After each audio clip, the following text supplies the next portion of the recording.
Bien, queridos, hoy 8 de agosto puse como tema de conversación cuando estamos en el agujero, cuando estamos en el hoyo negro, cuando tocamos fondo, cuando vivimos una crisis que nos lleva al final, abajo, y las voces que nos circundan, que nos rodean, nos están diciendo, vamos, tú puedes, tú avanza, lucha, intenta, defiéndete, pelea. Y la verdad es que desde el punto de vista energético, lo más fácil es decir, acepta la derrota. Y partir de esta premisa puede ser muy importante cuando se trata de nuestro bienestar. Tenemos mucha información afuera que nos habla del positivismo, del estar bien, que nos habla de la actitud que debemos tomar, de la forma en que debemos avanzar, y cada uno, de acuerdo a su experiencia, ha recibido herramientas que nos han conducido por diversos caminos para encontrar salidas. A veces, cuando estamos bloqueados, aparecen personas que nos invitan a una comunidad religiosa, nos metemos a la iglesia y empezamos a sentir que encontramos ayuda, soporte, alguien que nos escucha. ¿Y podría ser el camino religioso una vía? Sí. En otros casos, aparecen personas que nos están aconsejando desde otro prisma, desde un proceso personal, nos hablan de sus experiencias personales, nos cuentan cómo ellos también pasaron por circunstancias similares, y al reconocer nuestros estados nos dicen, así estuve yo, así se siente, ya esto va a tardar un poco de tiempo, pero se puede salir. Estas son las señales que hay que empezar a buscar, a reconocer para salir de este congelamiento. Y así podríamos hablar de otras personas que llegan a la terapia, al psicólogo, al psiquiatra, una pastilla que ayuda en algún momento de desesperación, de angustia, y otros se encuentran con Carlos Escudero y Carlos Escudero le dice, no, estoy puro dando jugo, no te preocupes, vamos a salir de esto de una manera distinta. Eh, pero Carlos, estoy para la cagada, me siento mal, y yo le digo, lo sé, se te nota, o sea, se te nota en la cara, no tenemos que ocultarlo, no hay que fingir nada, pero se puede salir de esto. Ah, ¿qué es lo que trato de decir? Que en la energía no tengo que fingir, no, tranquila, si está bien, estas son cosas que pasan, ¿para qué le voy a mentir a la gente, no es cierto? Entonces es mejor primero ir aceptando ciertos hechos. En el caso de la salud, es un tema fuerte, ¿ah? Y aquí yo podría generar alguna controversia y herir algunas sensibilidades, pero tengo que hacerlo si quiero explicar y quiero llevar esta conversación a algo mucho más profundo que solo reconocer que estamos mal, porque no se trata de reconocer que estamos mal. De hecho, ya nos sentimos mal. Hay personas que llegan con una lista de diagnósticos médicos, entonces esa persona no me podría decir, mira, tengo, tengo anemia, leucemia, diabetes, a osteoporosis, pero yo me siento bien. Es como que, o sea, la persona me puede decir que tiene una lista de enfermedades y todavía decirme que se siente bien, que no se siente enferma. Y estas cosas pasan porque hay explicaciones que van más allá de lo tradicional, que están más allá de lo popularmente conocido, y que por supuesto al entenderlo desde el punto de vista energético, aquí es donde uno empieza a comprender cosas. Porque hay gente que tiene tantos diagnósticos médicos, su cuerpo está acusando muchas enfermedades, pero hay personas que no lo sienten, no sienten que están enfermas, pero su salud y su cuerpo demuestra que sí. Sus exámenes de sangre, su presión arterial, sus índices de glicemia, es decir, todo va indicando que efectivamente hay alteraciones. Pero, ¿qué es lo que hace que una persona se sienta bien o se sienta mal si médicamente hay evidencias físicas concretas que demuestran que tienes un problema? Y lo más insólito es cuando, si esto pasa con personas que están enfermas, con diagnósticos médicos, que se sienten bien, Imagínense lo que pasa en el opuesto complementario. Personas que van al médico, se hacen los exámenes, están todos bien, pero ellas se sienten enfermas. Y entonces, aquí es donde yo quiero llevar el tema a un nivel de profundidad mayor. Porque, ¿qué hace que nos pase esto? ¿Qué es lo que hace que personas que están sanas en sus exámenes médicos se sientan enfermas? ¿Y qué hace que personas que están enfermas en sus exámenes se sientan sanas? Estas bipolaridades, como pueden darse cuenta, existen y van más allá de lo que puedo percibir. Entonces, una situación que me queda claro es que en ambos casos ocurre lo mismo. Pongan atención al detalle.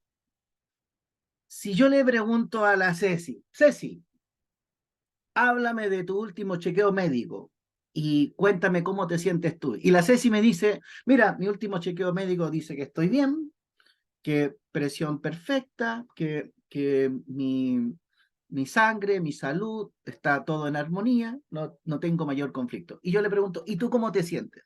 Y ella me dice, me siento bien, los exámenes reflejan cómo yo me siento.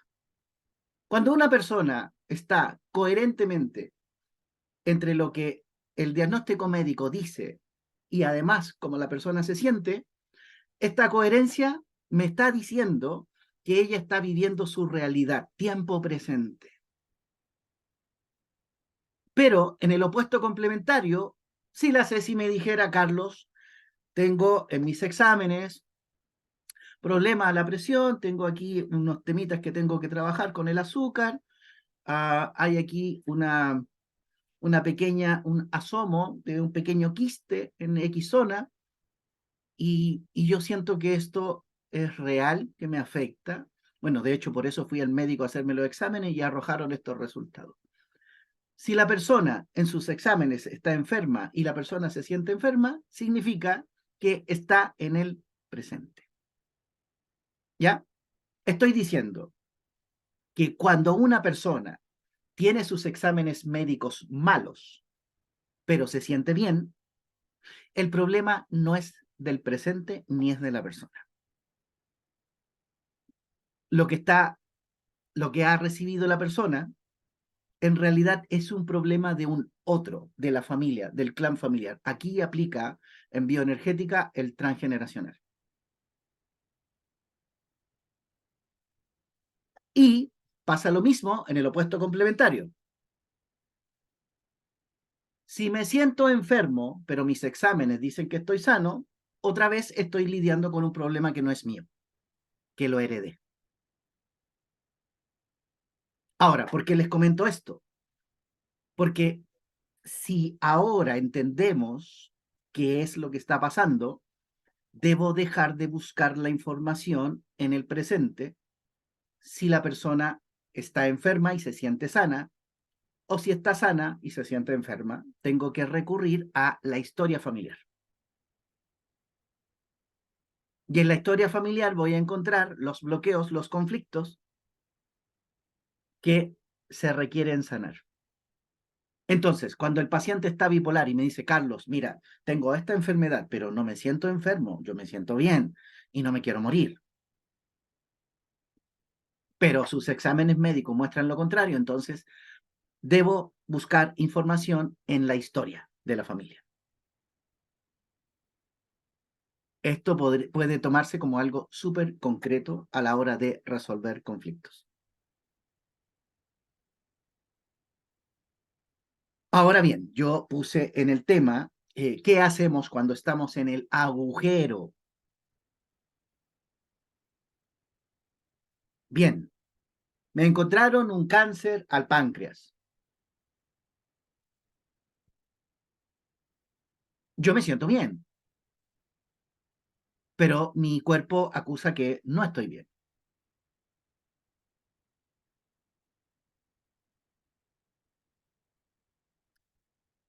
En la ruta de sanación para las personas que quieran sanar, aplica lo mismo que cuando me siento bloqueado y estancado en la vida. Supongamos que ingresé a un trabajo en el que yo pretendía que me fuera muy bien y fui a este trabajo con conocimiento, con confianza, con experiencia, y en el camino los resultados no muestran el cómo yo me siento. Y no me está yendo bien económicamente, no me está yendo bien financieramente. ¿Dónde tengo que mirar cuando se produce un desequilibrio de este tipo? Debo asumir que hay otro que yo estoy representando. En el transgeneracional, solo estoy representando a alguien que no soy yo.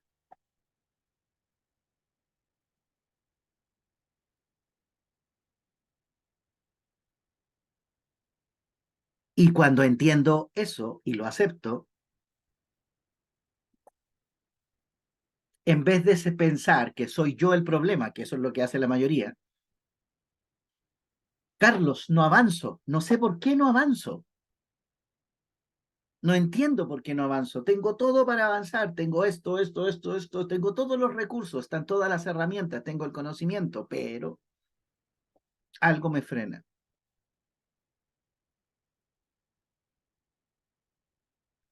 El ejercicio simple y rápido es ponerte en la situación de aquel que estás representando.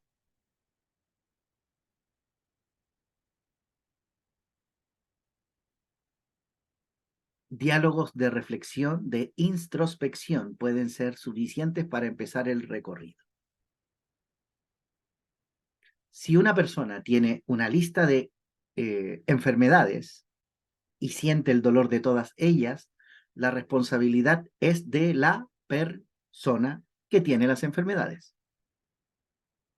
Pero si una persona presenta una enfermedad y no siente dolor por esa enfermedad, pero el cuerpo acusa que sí, en realidad solo está heredando un comportamiento, una actitud, un fragmento de la historia familiar que no está resuelto.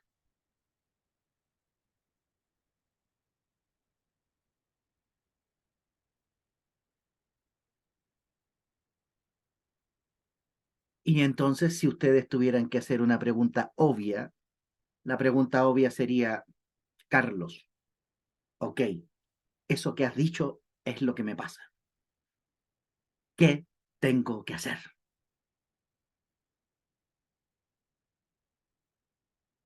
Y entonces yo les diría, problema tuyo. No, mentira.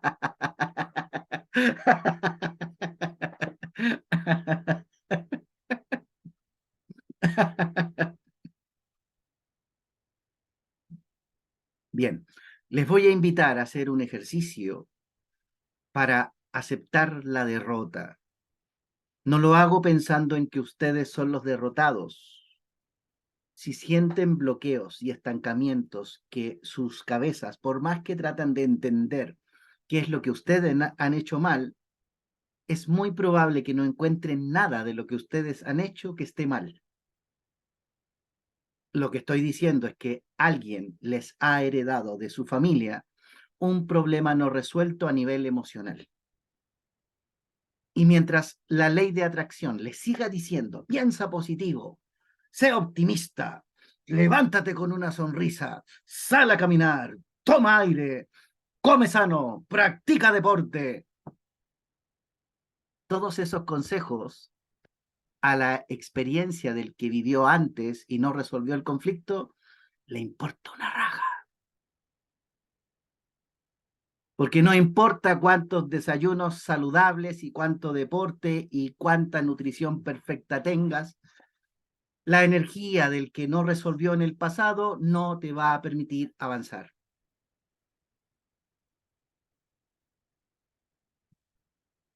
Y yo, por supuesto, quiero que ustedes sientan que sí avanzan.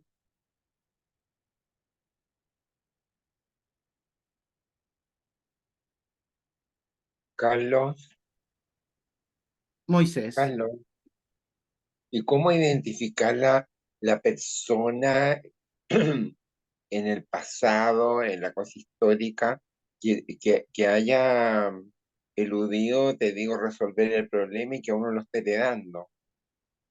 Más que encontrar al individuo responsable que vivió la experiencia, lo importante es comprender lo que sientes, porque en lo que sientes está la experiencia de aquel con quien tú te conectaste.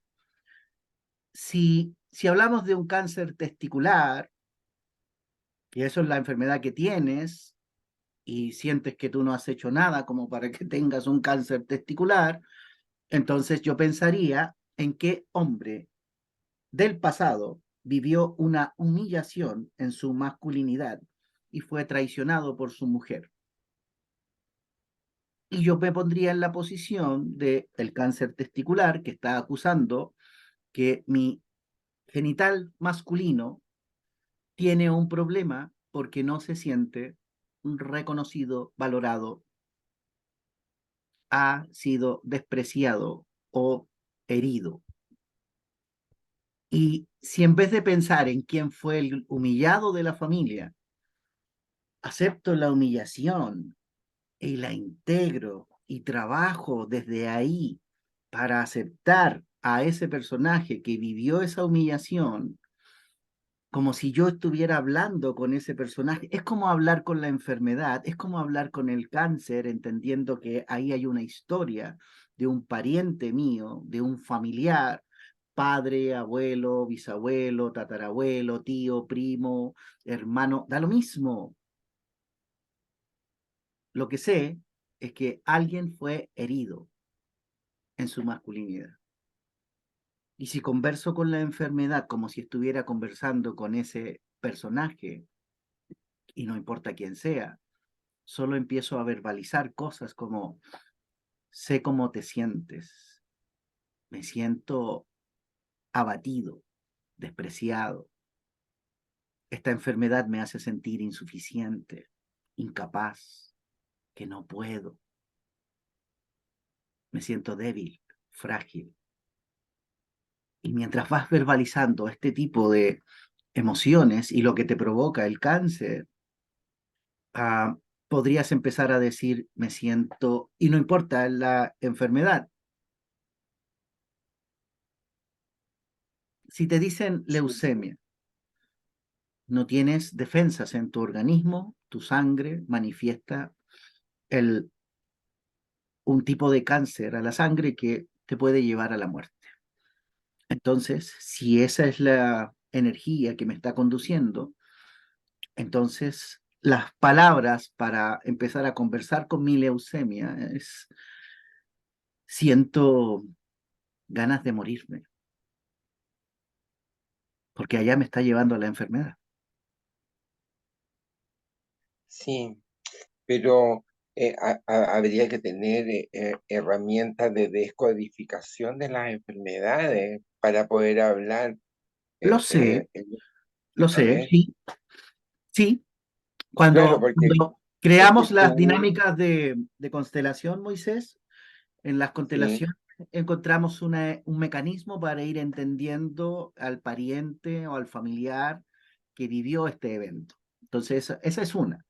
La biodescodificación funciona también porque de alguna manera te está entregando, cuando tú buscas la enfermedad y está descrita las emociones que se vinculan a eso, entonces yo me tengo que preguntar, ok, si es ira, si es rabia, quién pudo vivir esa ira, esa rabia y lo que no pudo expresar. Entonces, los diálogos los puedo ir generando en base a las emociones que van a aparecer descritas: abandono, soledad, tristeza, humillación, miedos, culpa, vergüenza, dolor. Para resolver enfermedades es importante que yo me pregunte qué cosas, a qué cosas les temo. Las preguntas clave para saber dónde puedo encontrar alternativas de sanación son: ¿qué es lo que me provoca miedo y por qué creo que me da miedo? ¿Qué es lo que me provoca culpa y por qué siento esta culpa? ¿Qué es lo que me provoca vergüenza y por qué siento esta vergüenza? ¿Qué es lo que me provoca tristeza y por qué siento esta tristeza? Y enseguida existen afuera, está lleno de espejos para mirar enfermedades. ¿Qué significa esto, Moisés? Que si en el trabajo, con los vecinos, con amigos, me encuentro personas que me generan molestia por su forma de ser, eh, supongamos que me encontré con alguien que tiene una actitud bastante soberbia y arrogante y su arrogancia me molesta. Entonces, la pregunta más obvia sería, ¿por qué me molesta esa arrogancia? La arrogancia es mía, soy yo arrogante y no me he dado cuenta que eso que me molesta es un espejo de mi propio comportamiento. ¿O alguna vez alguien arrogante me hizo sentir humillado o me desvalorizó?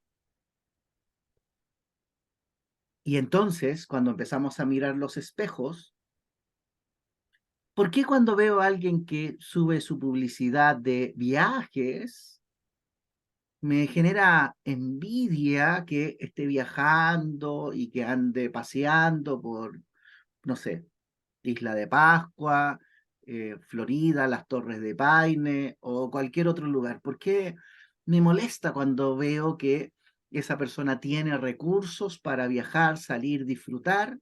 Y cuando miro esas fotos, yo no he hecho ningún viajecito interesante y me molesta que muestre tanto. ¿Por qué me molesta la gente que publica sus fotos amorosas y ay, danse en aspaviento de lo enamorados que están y que son? Y yo sé que el marido la gorrea, entonces esas fotos que sube sé que no son reales. ¿A dónde voy? Que la vida está llena de espejos para mirar cosas que nos incomodan. La envidia nos puede incomodar, la soberbia nos puede incomodar, la ironía nos puede incomodar, la falta de compromiso nos puede molestar, el exceso de compromiso nos puede molestar, la autoexigencia nos puede molestar. Y como está lleno de espejos hacia afuera, lo único que tengo que hacer es elegir un espejo y ponerme a trabajar. Ya, Carlos, volviendo, te digo, al caso del enfermo testicular, ¿me entendí? Y que se siente bien.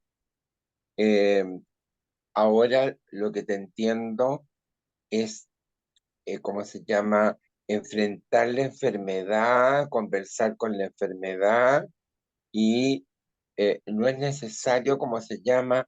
Tener conocimiento de descodificación de enfermedades, sino que habría que estar atento a las emociones que uno tiene en el momento. Bien, cierto, Moisés, ahí diste en el clavo. Si eres consciente de que algo te molestó y alcanzaste a notar que te molestó o te incomodó, ahí tienes algo para trabajar, ahí tienes algo Claro, para mirarlo.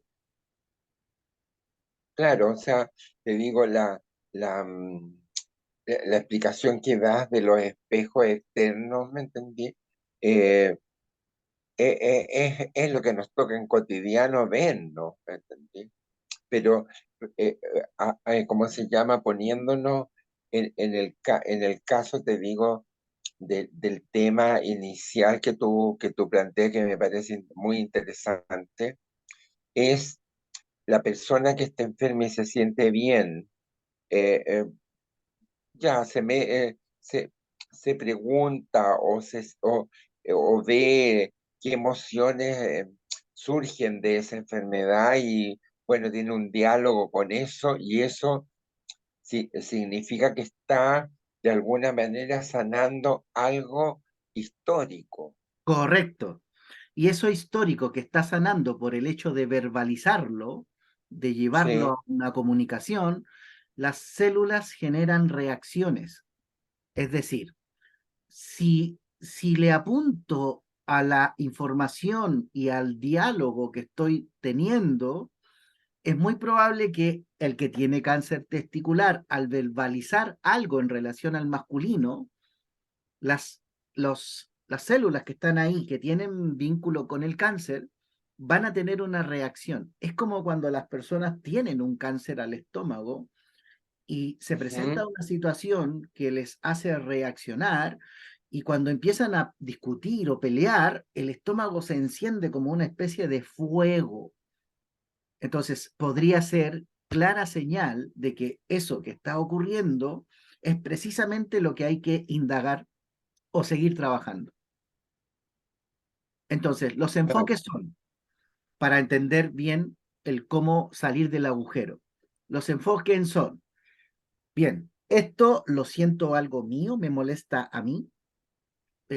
Si siento que no es mío, pero me molesta porque lo siento, ok, estaré representando a alguien que vivió una experiencia así, y si fuese alguien a quien yo represento, ¿cómo me gustaría representar a ese alguien para que se defienda? Y recuerden esto, el truco para salir de las enfermedades y desbloquearla de manera autónoma, trabajando solo conmigo mismo, es entendiendo que yo podría ser el representante de alguien. Y lo que tengo que pensar es, ¿cómo defendería yo a alguien que fue humillado por su mujer, que fue engañado en el caso del cáncer testicular? ¿Cómo me ujú, pondría yo frente a esa situación y qué le diría yo a la enfermedad o a mi mujer, si es que fuese el caso de que sentí que esto tengo que tener una conversación seria con mi pareja? Entonces, si si vamos poniendo atención a ciertos detalles, vamos a encontrar pistas. Lo primero, esto es como, tienen que pensar, a ver, voy a dar un ejemplo de estos ejemplos ridículos, pero que sirven. Eh, lo comenté en la tarde. Imaginen que yo me encantaría ser cantante profesional. Y como para lograr ser cantante profesional, tengo que, por supuesto, tener voz de un cantante profesional. Entonces, cuando yo entro a la ducha, canto maravillosamente, yo sé que en la ducha me escucho bien, pero cuando se graba, por alguna razón se escucha mal, que no entiendo, ¿ya? Problema de las grabadoras, problema de las disqueras, no sé, pero yo siento que lo hago bien, pero se escucha mal. Entonces, ¿qué quiero decir con esto? Que todo el mundo quisiera tener algún talento en alguna rama de la vida, en alguna especialidad. Algunos quisieran ser más inteligentes, mientras otros quisieran saber tocar un instrumento musical, mientras otros quisieran tener más conocimiento acerca de letras o ciencias o química o física o leyes, dependiendo de los intereses que pueda presentar cada uno. Entonces, puede que me interese mucho el mundo de las leyes, pero no tengo la formación académica ni los estudios suficientes como para creerme un erudito en leyes. Ganas no me faltan. Sé que tendría que estudiar y que habría que hacer un trabajo, pero ¿qué pasa si mi memoria no es tan buena como para recordar ciertos artículos que en leyes debo conocer de memoria para poder representar bien a las personas? Estoy diciendo que de alguna manera nos han hecho creer que cuando vamos al colegio nos tenemos que sacar siete en todas las materias. Y yo estoy diciendo que eso no es posible, que nos puede ir bien en matemática, pero quizás no en lenguaje. O nos puede ir bien quizás en matemática y lenguaje, pero no en artes. O nos puede ir bien en matemática, lenguaje y en artes, pero nos puede ir pésimo en educación física. Es decir, puede haber materias en las que no tengamos las competencias ni las habilidades. y en la energía no pasa nada.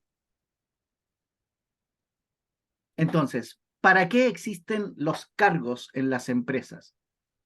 El cargo de gerente, el cargo de administrador, el cargo de contador, el cargo de bodeguero, el cargo de despachador.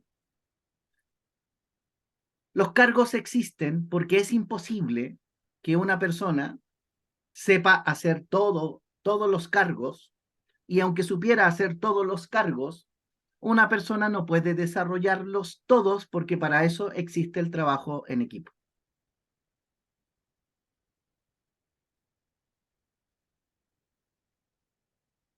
Entonces, imagínense que yo les trato de meter en la cabeza que tienen que ser alumnos 7 en todas las materias, es decir, les tiene que ir bien en todas, absolutamente todas. De partida estoy ya en una exigencia mayor e innecesaria. Y entonces la pregunta sería, si quiero construir una casa, ¿basta con el conocimiento que tengo para construir una casa o necesito armar un equipo para armar la casa? La respuesta es obvia, necesito al equipo para armar la casa. Y si necesito un equipo para armar una casa, ¿por qué necesito en el colegio que me vaya bien en todas las materias? ¿Por qué para armar una casa necesito un maestro constructor, albañilería, gaffiter, electricidad, pintor, jardinero, arquitecto, y etcétera, etcétera?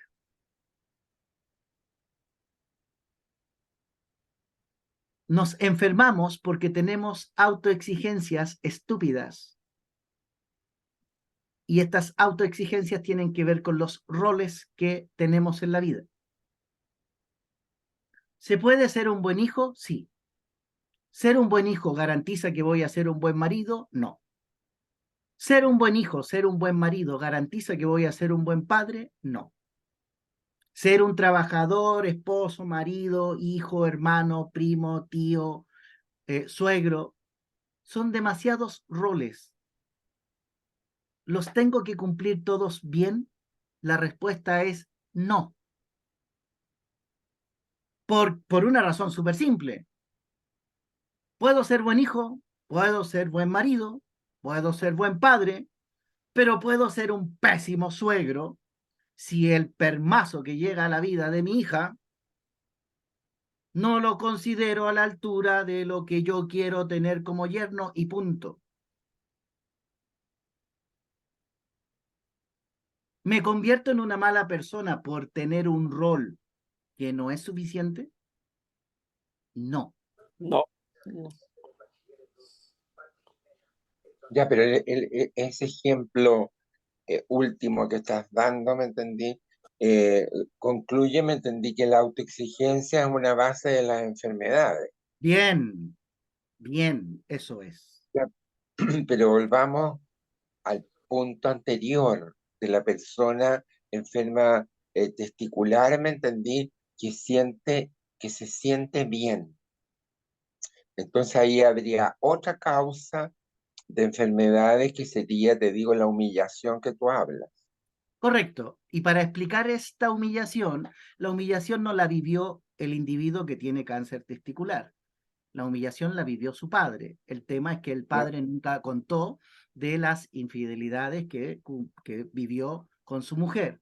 Y no lo contó Ya. porque no quiso ensuciar la imagen de su esposa delante de sus hijos, pero este hombre se sintió humillado.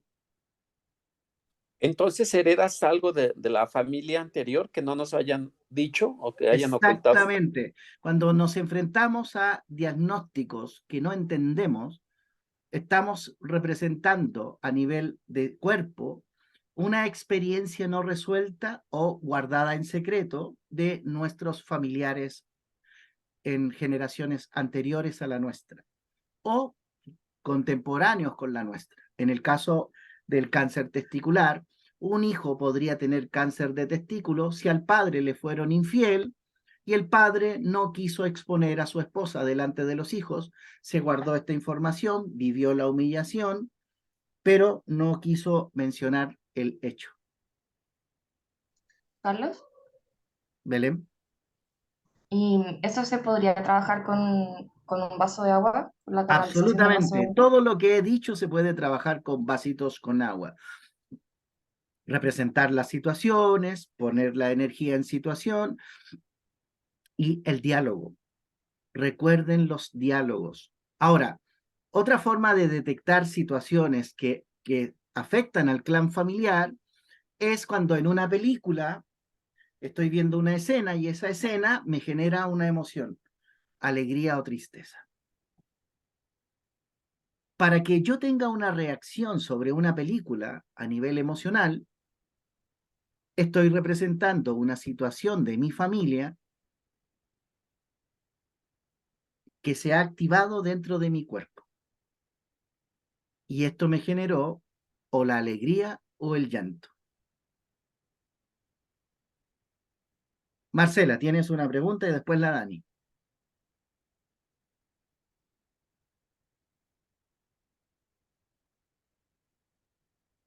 Hola, Carlos, disculpa que iba manejando. Te quería preguntar con respecto al cáncer. Entonces, ¿el cáncer es hereditario por este motivo, por las emociones no sanadas? Tal cual. Y se va a manifestar en distintos personajes que vibren en la frecuencia de la historia y del caso. ¿Ya? Y se puede activar o desactivar dependiendo de la pareja que elijas. Un cáncer que tiene que ver con una experiencia de infidelidades, se podría activar si elijo una pareja que vibra en la infidelidad. Pero si elijo a un hombre leal, responsable, que me da confianza, el cáncer podría no activarse. Estoy diciendo que las emociones van en el cuerpo, pero se activan bajo ciertos factores de experiencia. Y por eso es importante estar atento a las reacciones que me provoca o los pensamientos que me provoca una situación particular cuando converso con alguien. Cuando alguien se está expresando y ese algo me genera una reacción en el cuerpo, debo asumir que esa reacción que tuvo mi cuerpo, que me sentí incómodo, me dolió la espalda, me dolió el estómago, se me doblaron las piernas, me vino un dolor a la mano, cualquier señal de un conflicto se va a manifestar a nivel físico y se va a manifestar porque las células que tienen conexión con esa experiencia van a reaccionar en la comunicación. Puedo tener una comunicación con la pareja que haga que se activen estas emociones o puedo estar viendo una película que tiene una escena que hace que se activen estas emociones. Ok, pero ¿se puede sanar con el vaso de Todo se agua? Esta puede emoción, sanar, digamos. todo se puede sanar con el vaso de agua una vez que empiezo a describir cómo me siento. Y recuerden esto, tiene que ver en el Ya, cómo me siento. Dani, ya.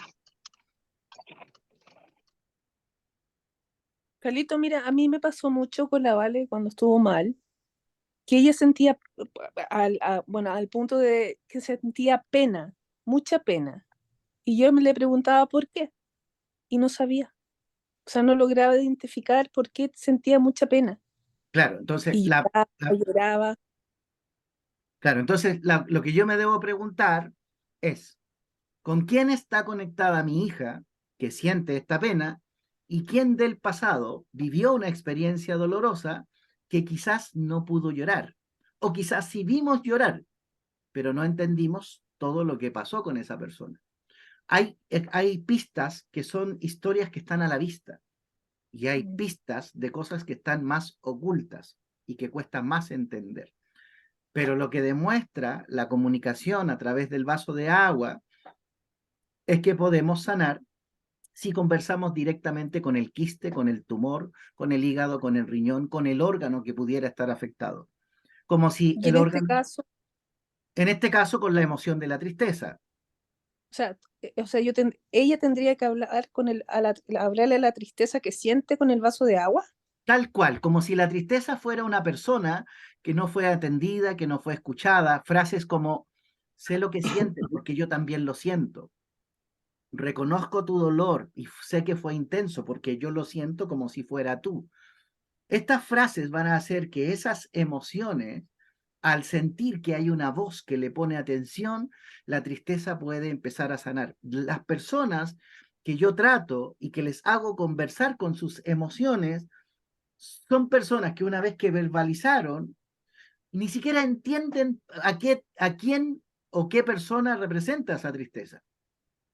Pero lo que yo les hago imaginar cuando conversan con el vaso de agua es que se imaginen que ahí hay una persona que tiene esa tristeza, que vivió esa tristeza, y tú, que estás sintiendo la misma emoción porque la heredaste, comienzas a decir, sé cómo te sientes, siento lo mismo que tú, me gustaría que me des permiso para abrazarte, contenerte, déjame cuidarte, protegerte. Si te quedas conmigo, nadie te va a hacer daño. Lamento si antes no pudiste ser atendida o escuchada, pero aquí estoy yo para atenderte y escucharte. Las personas verbalizan y mágicamente la tristeza se alivia. ¿Qué fue lo que pasó? Que las células que contienen el registro de la información han escuchado un diálogo que es directo para ellas. Las células del cuerpo atienden a este mensaje que tú estás entregando. Interesante. Ceci, Gracias. yo, Y bueno, Carlos, en el caso, ¿cómo se llama? En el segundo caso de la persona, me entendí que todos sus exámenes clínicos están ok y se siente enferma. tiene que hablar sobre lo que siente como enfermedad. Lo mismo, O sea, aplica el mismo se- criterio, Moisés. sí, Recuerda que como son historias con fragmentos de vivencias fuertes que no quedaron resueltas, si me siento bien, pero mi páncreas está manifestando una pena, un dolor, una rabia o algo, lo único que tengo que hacer primero es conectarme con el páncreas.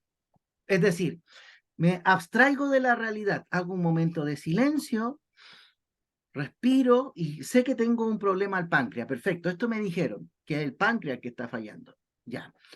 Entonces, me abstraigo de todo lo demás y pongo toda mi atención en el páncreas. Entonces puedo poner mi mano sobre la zona del páncreas. Imaginariamente ahora como que es como si yo me metiera ahí dentro del páncreas y pudiera empezar a conectar con lo que mi páncreas me transmite. Entonces, al hacer esto, podría yo sentir una sensación de o miedo, o pena, o alguna emoción de llanto.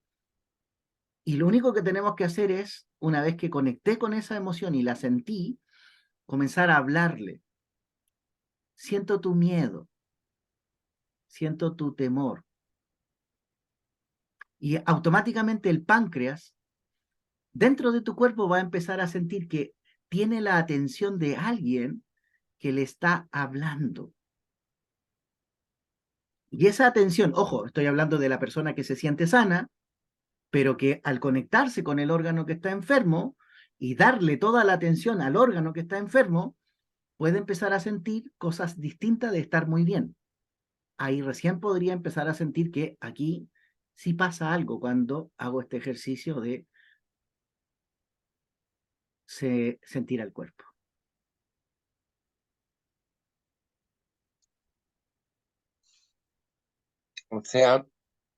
o sea, la persona, ¿cómo se llama? En el segundo caso me entendí que está todo ok y se siente enferma, se tendría que conectar con esa enfermedad y dialogar con esa enfermedad y lograría aliviar la cosa. Tal cual, mira, imagina que tú llegaste y me dijiste, Carlos, mira, he estado todo el mes con problemas en el hígado, fui, me hice unos chequeos, tengo este problema y lo raro es que yo no siento que tenga yo un problema mío, pero mi órgano tiene un problema. Entonces, en el ejercicio yo te diría, ya Moisés, tú tranquilo, mira, vamos a hacer lo siguiente, vas a cerrar tus ojos, vamos a desconectarnos de todo, vas a poner toda tu atención solo en el hígado. Y cuando te conectes con el hígado, me vas a decir lo que sientes o lo que visualizas. Hay gente que visualiza. Entonces, por ejemplo, alguien me podría decir, siento como miedo, tengo susto, siento soledad, siento vacío. Entonces, lo que hacemos, si la persona siente vacío, vamos llenando. Si la persona siente soledad, le damos compañía. Es decir, a la emoción que vamos sintiendo, la vamos complementando con algo que permita equilibrar la balanza. Pero si fueras una persona que no siente, no siento ni frío, no siento miedo, no siento soledad, pero Carlos, mi cabeza por alguna razón imagina un punto negro, redondo. Y entonces yo te diría, ok, si estás visualizando un punto negro redondo, imaginemos que a ese punto negro le vamos a poner colores. Y la persona imagina que ese punto negro lo va pintando, le va poniendo colores, le va hablando, le va a decir, mira, quiero que tengas también otros colores, no solo negro, para que te sientas más completo y vamos viendo si ese punto negro que yo estoy visualizando es capaz de recibir el color. Y cuando el punto negro es capaz de recibir el color y se va armonizando, las células que están dentro del cuerpo se reparan, se sanan. Sí, sí entiendo eso. Pero en el caso, por ejemplo, de una persona que, que tiene todo, ok, la cosa física, y no tiene, te digo, una percepción de que un órgano está enfermo, sino que es una sensación de enfermedad anímica. Ya, pero pon atención a lo que me estás diciendo. Po. Me estás diciendo que si alguien se siente sano, entonces, si se siente sano, pero siente desánimo, entonces tan sano no No, está. no, no, no. No te dije eso. Te dije, una persona, me entendí que todos sus, ¿cómo se llama?, resultados corporales están ok. Ok, el examen está Y, bien.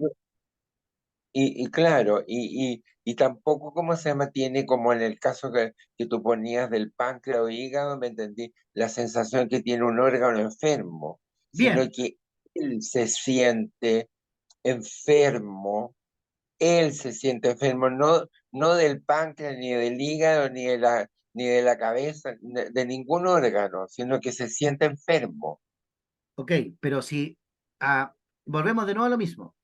Cuando la persona se siente enferma, tiene que describir cuáles son sus sensaciones que le hacen sentir enfermo. Si la persona me dijera desánimo, cansancio, ok, bastaría con que dijera eso para empezar. Entonces, Claro, o sea, entonces habría que de alguna manera definir, te digo, las emociones, o sea, lo que tú decías anteriormente, aunque no haya, te digo, la sensación de un órgano enfermo, y tiene lo que tú decías, desánimo o inquietud, o no sé, habría que dialogar con esas emociones, entonces. correcto. Y en el caso del cansancio y la fatiga, cuando la persona me dice, me siento cansada, no me quiero mover, tengo flojera, no me quiero levantar. Entonces, lo primero que yo hago es, ¿tienes permiso para no hacer nada y reposar y descansar todo lo que tú quieras? Y me dice, ok. Y le digo, ya, pero haz el ejercicio. Y ahora imagina que tienes permiso para descansar, reposar. Y cuando las personas se relajan y reciben la instrucción de no vas a hacer nada, tienes permiso para descansar, no te esfuerces, no trates de moverte ni levantarte, porque si tienes desánimo, no quiero que luches con el desánimo para transformarlo en ánimo.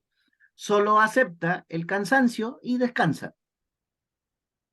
Y cuando las personas aceptan el cansancio y descansan, se recargan. Y cuando se recargan, luego se quieren mover. Pero se quieren mover porque primero descansaron. O sea, es importantísimo el mensaje que tú le das al cerebro en ese caso. Y por eso lo estoy explicando para que entiendan que existen variables. No todo puede ser tratado igual, pero de acuerdo Claro. al verbo, de acuerdo a lo que la persona va expresando, yo voy eligiendo siempre el opuesto complementario. Si la persona se siente solita, le hago que imagine que va a estar en compañía. Si la persona se siente abrumada porque se siente observada, la hago que vaya a un lugar donde nadie la pueda observar. Y así voy equilibrando la balanza de sensaciones y emociones. Claro, lo interesante, te digo, del tema de hoy que me parece fantástico es el uso de herramientas de las que tú estás dando, ¿me entendí? Eh, y también lo extraordinario de lo que tú dices es que representamos a alguien del pasado, de la cosa histórica. Y no sabes cómo ayuda a las personas el aliviarse de una manera no tradicional, no convencional, pero los resultados son concretos. Las personas logran sentir el cambio. Es como el antes y el después. Claro, Sergio, porque, perdón. perdón, o no, lo último que te iba a decir era que es bastante, eh, bastante aliviador la idea, ¿me entendí?, de que uno no es el autor de lo que está pasando, No sino siempre. que simplemente, claro, pero en el caso de lo que tú decías, cuando no coinciden lo corporal con la enfermedad, en ambos casos, ¿me entendí? Eh, el alivio es también entender de que uno no es el autor, Exacto. sino que es un representante de algo que pasó históricamente. Y esto no sabe los buenos resultados que me ha dado. Claro, Es claro, sorprendente porque las personas dejan de sentirse que ellas son el problema, comprenden claro, que están claro, colaborando con otro que tuvo un problema y vamos generando una ayuda colectiva a nivel invisible, porque a veces claro, no sabemos a quién estamos hablándole, pero queremos que ese alguien del pasado sienta que hay alguien que sí te pone atención a lo que sientes. claro, no, importante es. Ya. ¿Qué pasa con las enfermedades de la vejez? Esas que llegan todos con la vejez. Empiezan a fallar, órganos empiezan a fallar, pero ya es por agotamiento, o sea que ya el organismo no da. Lo que pasa, Sergio, es que la vejez se vive diferente en las personas. Hay personas que viven su vejez bailando tango en clubes de ancianos, jugando ajedrez, dominó, y tienen una vida de vejez bastante entretenida. Hay otros que eligen la vida de vejez de inactividad, de descanso, de reposo, de dejarse regalonear por la familia cuando es grande. Entonces, cuando hablamos de enfermedades que tienen que ver con el desgaste físico natural, no pasa nada. Es decir, lo que sí he detectado en la gente mayor, el mayor problema que he visto es que la gente mayor, entendiendo que el cuerpo físico tiene un deterioro natural, las personas en su cabecita quieren seguir teniendo la energía que tenían cuando tenían 30, 40 años. Y ahí se produce una lucha. Entonces, siempre el que llega en esa creencia está resistiendo la edad queriendo mantenerse de 30 a 40 años. Esa resistencia es la que acelera el proceso de daño. Estoy diciendo que si la persona aceptara que tiene 60, 70, 80, 90 y aceptara que en estos periodos el cuerpo lentamente va a ir debilitándose y ese debilitamiento es natural, cuando no existe una resistencia a ese debilitamiento, las personas terminan sus 90 años más fuertes que nunca, porque no sienten el debilitamiento a pesar de tener 90 años. Ya, Entonces, sí, porque hay cosas que son incontrolables. Por ejemplo, el problema de articulaciones, osteoporosis que salen por diferentes cosas. O sea, mala alimentación cuando niño, repercute cuando está adulto, todas esas cosas. esos dolores se sienten. Y hay gente que no puede dejar de sentirlo porque no los puede manejar. Porque, no sé, pues, una artritis, una cosa así, una deformación ósea, eh, es compleja, porque ya no tiene calcio, porque ya su organismo no metaboliza el calcio como cuando tenía 30, 40 años. Entonces empieza todo ese tipo de desgastes, y que se van sintiendo. Ujú. Se tenga o no se tenga la actitud, ¿entiendes? Pero se van sintiendo. El caso que de los que queremos jugar, hacer deporte, ¿ya?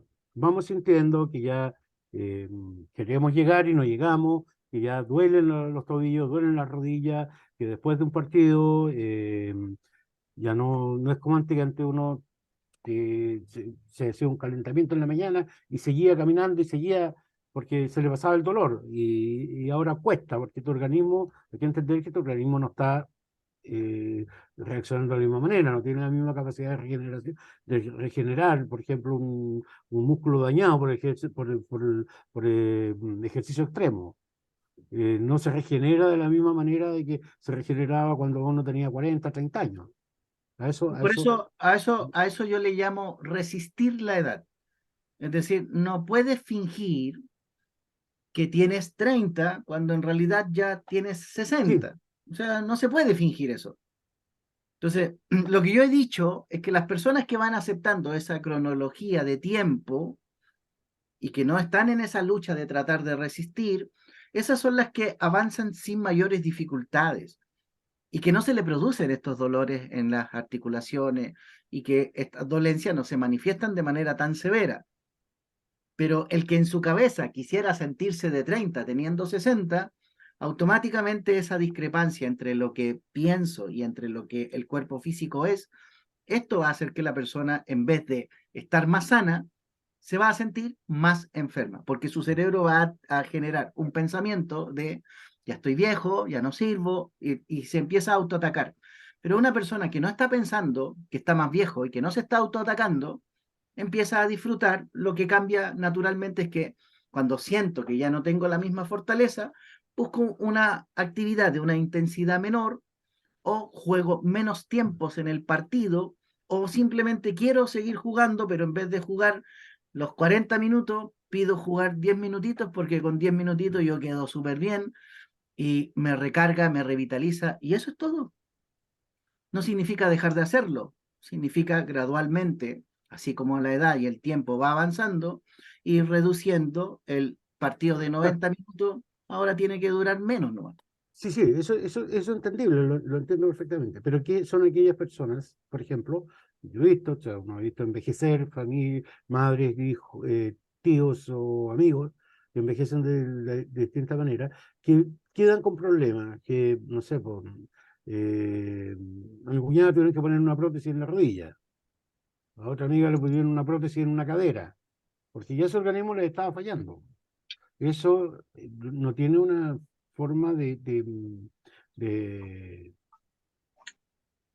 llevarlo, digamos, de mejorarlo, o que el cuerpo sea un autoinmune, pero en ese sentido, que tenga una No, pero por recuperación. ejemplo, si tú me describes un tema en las caderas, yo tengo que, en mi entendimiento, las caderas están asociadas a la historia de los abuelos, Claro, eso es, ¿ya? ya. Entonces, yo tendría que entender qué pasó con los abuelos, ahí haría algunas preguntas, si las personas ojalá conocen la historia mejor, pero si no conocen la historia, entonces generaría Mm. los diálogos con las zonas que están afectadas. En el caso mío, caso personal, em, yo desde la adolescencia recuerdo que se me hinchan mucho las piernas. Y me acostumbré a vivir con eso. Y siempre lo he tenido.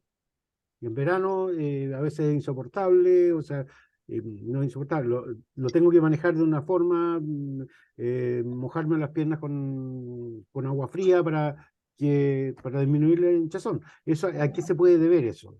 Si Sobrecarga, po, viene sobrecarga de qué. de responsabilidades. Yo pensaría en qué personaje de tu pasado familiar se hizo cargo de cosas que a lo mejor estaban más allá de su responsabilidad. Ejemplo de esto sería que el papá, eh, se enamoró de su mujer cuando ella tenía 2 hijos, y luego de esos 2 hijos que ella tenía, él decidió tener más hijos y ahora tiene 2 más, y se está haciendo responsable de 4 hijos, 2 que tenía su mujer, más los 2 que tiene él, y esta hinchazón tiene que ver con la sobrecarga emocional que él tuvo, y bastaría con que yo empezara a reconocer en mi padre esas cosas que yo puedo ver con buenos ojos. O sea, qué rico que mi papá tuvo criterio para ver más allá de los hijos y ver en el amor, y en ese amor que él tuvo, incorporar a esta mujer con estos 2 hijos. Cuando yo empiezo a hablar de la parte de grandeza que pudo tener este gesto, lo que me está enseñando de no hacer diferencias, de no tener esa estructura de que quiero una mujer solterita sin hijos, porque yo quiero mi propia familia, porque lo que trato de decir es que hay creencias que tienen que ver con el egoísmo, con el machismo, Ya. de no abrirse a este tipo de posibilidades. Pero hay otros que dan clases. ¿Por qué? Porque tuvieron un padre postizo, tuvieron un padre adoptivo que se hizo cargo de ellos, y ellos, en una forma de agradecer al origen del que vienen, cuando se enamoran de mujeres que ya tienen hijos y no pasa nada, me hago cargo de sus hijos, de ella, y lo hago con gusto. Pero ojo, que lo haga enamorado, que lo haga con gusto, no significa que no fue una carga. Entonces sí lo fue, pero es una carga que yo voluntariamente elegí, es decir, yo me hice responsable, me eché esto al hombro, y por supuesto que empecé a avanzar. Y si hago un reconocimiento a lo que significa las piernas en ese sentido, que es avanzar llevando una carga, esa carga puede ser familia, puede ser emociones, puede que esta mujer que yo amo haya tenido un maltrato psicológico, haya sido abandonada en un hogar, y la carga emocional que llevo es que sé que es rabiosa, sé que a veces discute por cosas que son inconsistentes, pero no importa, la amo así como es, con ese dolor, con ese abandono en el hogar, y sé que cada cierto tiempo vamos a estar peleando, pero no la voy a dejar porque la entiendo, porque la comprendo, porque la amo, porque la elegí. Pero las piernas se me van a echar igual, porque estoy llevando algo que sé que no cualquiera llevaría, pero que a mí me complace llevar. En este caso, podría ser el tema de que haber sido una familia muy numerosa y la responsabilidad haya sido alta y la sobrecarga haya sido alta por eso, tener muchos hijos. Absolutamente, o El sea, padre, sí. De hecho, eso estoy diciendo. Que, ya, por ejemplo, que el padre se haya hecho responsable de 10 hijos, claro, y que la carga tenga que ver con trabajar muchísimo para que a esos 10 hijos no le falte nada. exactamente, eso, ya. Y eso que directamente me afectaría al hijo, le afectaría al hijo. Claro, porque en el fondo se te van a hinchar las piernas porque tu papá, insisto, de manera responsable, y porque él lo eligió y porque él lo aceptó así, lo quiso vivir, pero que lo haya vivido así no significa que no haya sido una tarea ardua o compleja. Lo fue, pero nunca se quejó el viejo, po. Pero Claro. lo que no se quejó y cayó, se hereda. Y para eso entender lo que pasó con el padre y aceptarlo. Es que más que aceptarlo, es como, oye papá, felicitaciones. ¿Ya? Y eso frente al vaso de agua, Claro, verbalizarlo, un vaso de agua y esa agua se puede regar en una plantita. exacto, así es.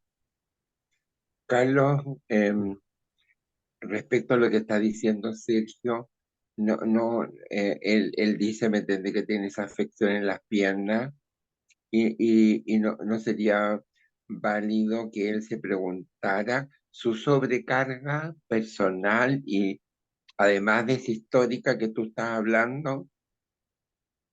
Insisto, eh, si puedo entender una y la otra, mejor. Claro, Porque porque si es tú aspiras. consistente, si es consistente con que son mis piernas y me duelen, y yo siento esa sobrecarga, me hace sentido, perfecto, hablo sobre mí, y enseguida me pregunto, bueno, por qué elegí esto? ¿Por qué me siento así? y es que a lo mejor tuve un ejemplo, tuve alguien que lo hizo y lo normalicé y no me costó, porque así se hace, así lo enseñaron, no pasa nada. En el caso de esto, aunque la persona no tenga una sobrecarga, no se haya sobrecargado con responsabilidades, pero el solo hecho de que haya tenido una formación, de que tiene que ser responsable, tiene que ser cumplidor, tienes que trabajar, tienes que hacer, tienes que hacer, y hacerte responsable de, aunque no tenga esa sobrecarga, el hecho de que haya recibido esa formación, esa instrucción desde muy Pero, niño, también le afecta. Sí, pero obvio. Sergio, ¿Mm? disculpa, Carlos mencionó, te digo, la autoexigencia como Claro. uno de los factores de las dolencias y de estas Sí, dificultades corporales, pues, Sergio. sí, es que hay personas que son muy relajadas, parecen muy relajadas, o no toman en serio, son muy responsables, pero ellos siendo así, igual dentro de sus registros, tienen esa formación, esos registros le han quedado y están en el subconsciente, Por aunque ellos, supuesto, por eso, aunque sean así, Recuerden, que recuerden, a eso voy a eso, recuerden que el problema siempre tiene que ver con el exceso. Exceso de responsabilidad y ausencia de responsabilidad es un problema igual. Es decir, ser responsables para cosas importantes es clave, pero ser responsable con cosas que no demandan algo tan relevante, podemos fallar. O sea, estoy diciendo que es buena la responsabilidad, pero si es excesiva, entonces tenemos un problema. La falta de responsabilidad es buena, pero si la falta de responsabilidad es todo el tiempo, tenemos un problema. claro, claro. Pero Sergio quería decir algo más, parece, Carlito. Mm. no, es eso, No, o sea, a eso mí es, me queda claro, Sergio, de que eh, eh, no sé si estás hablando en primera persona, pero que uno tiene, me entendí, esa impronta de responsabilidades enormes, de niño, ¿me entiendes? O sea, eso te marcan, te digo, cerebralmente. sí, es que ¿por qué lo pregunto así yo y le estoy dando este enfoque? Por el tema de aprendizaje más que nada, por los errores que uno comete con sus hijos o con gente que tiene al lado, en su forma de actuar, en los grupos de trabajo, eh, que uno genera ese tipo de situaciones en las otras personas. Las otras personas empiezan especialmente los hijos, cuando uno le dice, tienes que estudiar, tienes que sacarte buenas notas, tienes que ser este otro. Entonces los niños se crían con esas sobrecargas y empiezan después como a culparse porque no cumplen sus objetivos. Ese es uno de los aprendizajes. Y eso mismo, y eso va a afectar la salud de esa persona. Sin duda. Claro, Para, para eso, para eso ese era el claro, enfoque, claro. que uno ya tiene ya su situación, estamos nosotros aprendiendo para manejar lo nuestro. Pero a mí me importa mucho aprender para no generar en las otras personas este tipo de situaciones. Pero también en ti mismo, pues, Por Sergio. supuesto, por eso te digo, si el aprendizaje, aparte de mí, ya te lo acabo de decir, aparte de Claro. eso, es para no cometer errores con la gente que uno tiene al lado y su descendencia. Claro, lo importante, Sergio, es eh, resignificar, te digo, todas esas improntas que tenemos cerebralmente y mandarle otros mensajes al cerebro. Por supuesto, sí, sí, para allá va el tema. Lo tengo claro. Mm. Mm, Por eso pregunto. Eso, Sí, me quedó claro. muy bien. No hay Daniela, una forma de darle vuelta a lo Verónica. mismo. Carlos, mira, yo te iba a hacer una consulta, mira, por ser una persona, en el caso mío, por ser mi sobrina, ella lo tiene todo, por ser ella tiene educación, tiene un trabajo, tiene, o sea, todo, todo, todo, pero tiene la autoestima baja y no se cree el cuento, le dice que tiene que tener un coach para levantarle el ánimo, que se crea eso. ¿También esto viene de vidas pasadas? Mm, puede tener relación con ausencia de protección y necesitar que alguien le diga lo que tiene que hacer, o exceso de protección y no puede si es que alguien todo el tiempo le dijo lo que tenía que hacer. O es decir, no tomo decisiones porque alguien me faltó, que no me guió, o alguien siempre estuvo diciéndome lo que tenía que hacer. Como sea, el resultado es el mismo, inseguridad. Entonces, no me Por, siento por segura.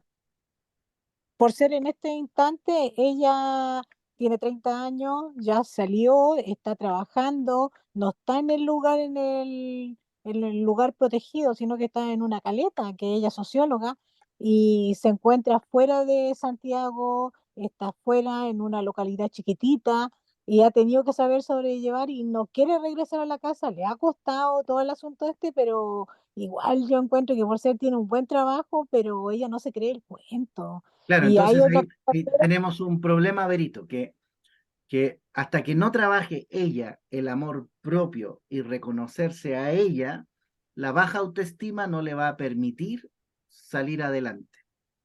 Y porque ella es muy el capaz de exceso de todo, autoestima, perdón, ella es muy capaz de todo, ella sobresale, pero por ser, tiene una compañera que es arquitecto, pero ella quiere sobresalir sobre ella diciendo que ella tiene todo, todo, todo, todo, todo para ganar, pero esta otra amiga arquitecto la como que la opaca en cuanto, no en conocimiento, sino que por ser en su forma de hablar, en su forma de expresarse, ella es un poco más retraída, aunque sabe muchos argumentos, pero volvemos de ahí nuevo a yo lo mismo, Vero, volvemos de nuevo a lo mismo. ¿Tú me puedes poner al lado mío a Albert Einstein o al químico más impresionante del planeta? Y a mí me daría lo mismo, porque no tengo intención de ser Einstein ni tampoco el químico más famoso del mundo. Yo solo quiero ser yo. Y cuando yo acepto quién soy, el resto puede estar donde quiera. O sea, me puedes poner a una persona que humildemente trabaje recolectando la basura y al lado me puedes poner al papa y me da exactamente lo mismo. Para mí, el trabajador municipal tiene el mismo valor que el papa, porque no hago distinciones entre uno y otro, porque no pretendo compararme con ninguno de los dos. Para que ella sienta esa carga, su inconsciente le hace compararse con esa persona a la que ella percibe superior y ella se siente inferior. Ella hace un ejercicio que yo no haría, ni cagando. No tengo interés en compararme con nadie. ya. Oye, Carlos, respecto a lo que dice la Vero, en sesiones pasadas tú hablaste la diferencia entre el amor propio y la autoestima. Sí, es cierto. Y es que hay una diferencia notable en eso. Ceci,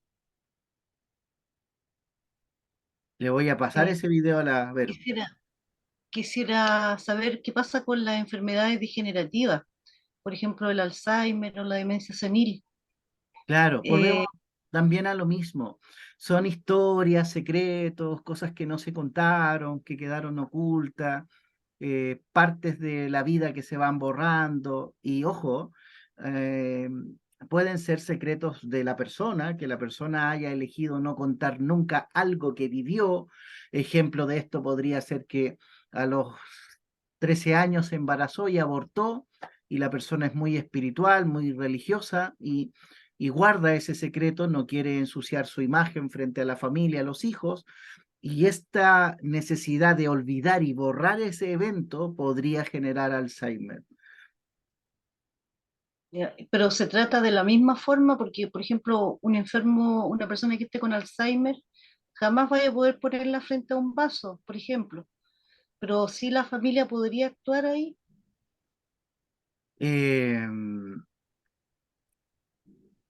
Más que hacer que la persona con Alzheimer hable lo que ha guardado, es liberar a las personas de las creencias, porque para que una persona viva Alzheimer, debe sentir vergüenza de eso que no quiere contar.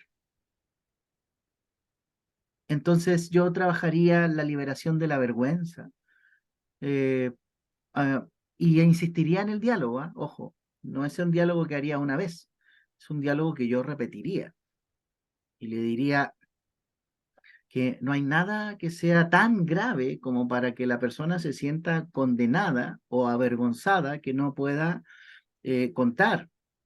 Yo le podría decir a una persona con Alzheimer que imagine que le ha contado todos los secretos a la familia y que ahora toda la familia sabe. O si fuera una persona muy religiosa, que imagine que le confiesa a Dios todas esas cosas que ella no podría contarle a la familia por vergüenza. Entonces, no importa si la persona se lo cuenta a la familia o en una conversación imaginaria, se lo plantea a Dios. Lo que le interesa a la energía es tu capacidad de transmitir tu experiencia de vida en lo positivo y en lo negativo. Así es que en ese sentido no habría ningún inconveniente. ¿Yaquita? Gracias, Carlito. O sea, que no importa que por lo menos que lo digas una vez, aunque sea una persona, aunque sea a Dios, pero que lo expreses. Tal cual. Fíjate que el secreto de confesión que practica la iglesia existe precisamente para que las personas puedan verbalizar aquello que consideran vergonzoso y humillante y que no se lo podrían contar a cualquier integrante de la familia por lo que significa. Si una mujer fue abusada por su abuelo a los 12 años y el abuelo tiene una imagen intachable en la familia, y esta mujer, para no dañar la imagen, para no dañar a la familia de esta imagen oscura del abuelo, ella en su mente podría estar protegiendo a sus hermanos, a sus primos, de que no se enteren de esta historia. Pero si imaginariamente la persona confesara esto, y por eso digo que no importa a quién se lo confiese, lo que importa es que lo verbalice. Esta es la experiencia que yo viví, esto es lo que yo no le contaría a mi familia, a mis hijos, a mis hermanos, a mi marido. Pero cuando la persona hace el ejercicio de imaginar que el diálogo lo ha hecho, automáticamente el cuerpo siente que ya se contó, ya se dijo. Y al no quedar reprimido, la emoción sale, se libera. Carlito, y lo otro es que, gracias, eso me quedó claro. Y lo otro es que, por ejemplo, cuando daba el ejemplo del Alzheimer, que a veces son cosas que te avergüenza y que no quieres decir, y eso podría ser algo tan pequeño como no haber dado de pecho a tu bebé porque te dolía mucho y te avergüenzas de no haberlo hecho, pero podría ser algo así tan Me pequeño. avergüenza sentirme mala madre Sí. y sí, podría eventualmente un detalle que quiero borrar de mi vida, la mente al generar una desconexión en el cerebro, esa desconexión hace que todas las otras conexiones se vean alteradas. Okay. Por eso la memoria se va perdiendo gradualmente, porque un conector está vinculado a otros eventos y esos eventos se van agregando a la desconexión gradual. Wow, qué increíble. Uy, se me abrió la película, pero totalmente. Muchas gracias, Carlito. Bien, hay un ejercicio que la Ingrid pregunta si lo vamos a hacer, que es el ejercicio de la rendición, y por horario no alcanzo. Entonces voy a hacer lo siguiente. A esta reunión le vamos a poner una segunda parte, porque además hay cosas que no expliqué que me parecen relevantes en relación a la rendición. Es decir, asumir que estoy en el agujero es clave. Y desde ahí empezar a generar todos los niveles a los que yo quiero ir subiendo para sentir que me libero. Entonces, desde las cosas más sencillas hasta las cosas más sorprendentes. No sabemos reconocernos a nosotros mismos. Si la rendición es importante, asumir la derrota es importante, asumir que puedo ser una persona exitosa y de triunfo también lo es. Debe haber un equilibrio en esta historia para que yo pueda avanzar. Es decir, todos podemos jugar un partido de fútbol y todos podemos ser ganadores dentro del equipo o perdedores dentro del equipo, pero siempre va a haber oportunidad de jugar nuevos partidos y así es la vida. A veces vamos a ganar, a veces vamos a perder y no pasa nada. Bien, vamos a dejar aquí abrazos, muchos abrazos, muchas bendiciones y que los vaya bien. Que los vaya bien. Gracias, Carlos. Muy bien, gracias. Entonces va la segunda parte. ¿Qué tienen? gracias. ¿Cuándo va, Carlos, esa segunda parte? El próximo martes, en el mismo horario, en el mismo canal. Chao, Ya, gracias. ok. Chao, Gracias. gracias. Buena semana. Chao. Gracias, Un abracito. Carlitos.